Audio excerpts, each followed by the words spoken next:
ہمارے ہاں ایک نظام چلتا آ رہا ہے کہ دینی مدارس ہوں، اور پہلے بھی یہی چلتا تھا کہ ہفتہ وار چھٹی جو تھی وہ جمعہ کو ہی ہوتی تھی۔ لیکن سوال پیدا ہوتا ہے اس کا رواج کب سے ہوا، کب سے جمعہ کی چھٹی چلتی آ رہی ہے؟ عموماً پوچھتے بھی ہیں تو اس کا رواج حضرت عمر رضی اللہ تعالیٰ عنہ کے زمانے سے ہوا۔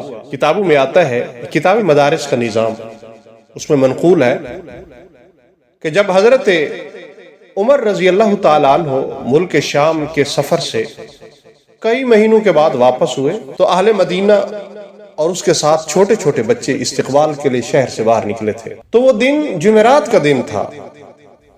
سب نے مدینہ کے باہر حضرت عمر رضی اللہ تعالیٰ عنہ کے ساتھ رات بسر کی اور جمعہ کو شہر میں آئے۔ تو چونکہ سب تھکے ہوئے تھے، سفر تھا، مارکے سے واپس آئے تھے تو تھکے ماندے تھے، تو اس لیے حضرت عمر رضی اللہ تعالیٰ عنہ نے جب یہ دیکھا کہ لوگ تو تھکے ہوئے ہیں تو آرام کے لیے جمعہ کی رخصت دے دی۔ تو اس وقت سے اس تعطیل کا رواج ہوا۔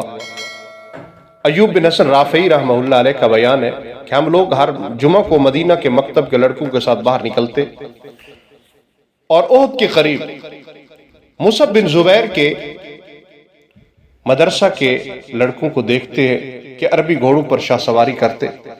ابن مجاہد مقری رحمہ اللہ علیہ بچوں کو تعلیم دیتے تھے۔ انہوں نے ایک بھاری بھرکم موٹے آدمی کو دیکھ کر کہا، وہ اسقل من یوم السبت علی الصبیان، کہ بچوں پر ہفتہ کا دن جس قدر بھاری اور گراں ہوتا ہے یہ شخص اس سے بھی زیادہ ثقیل ہے، اور بچوں کو ہفتہ کے دن مکتب جانا گراں معلوم ہوتا ہے۔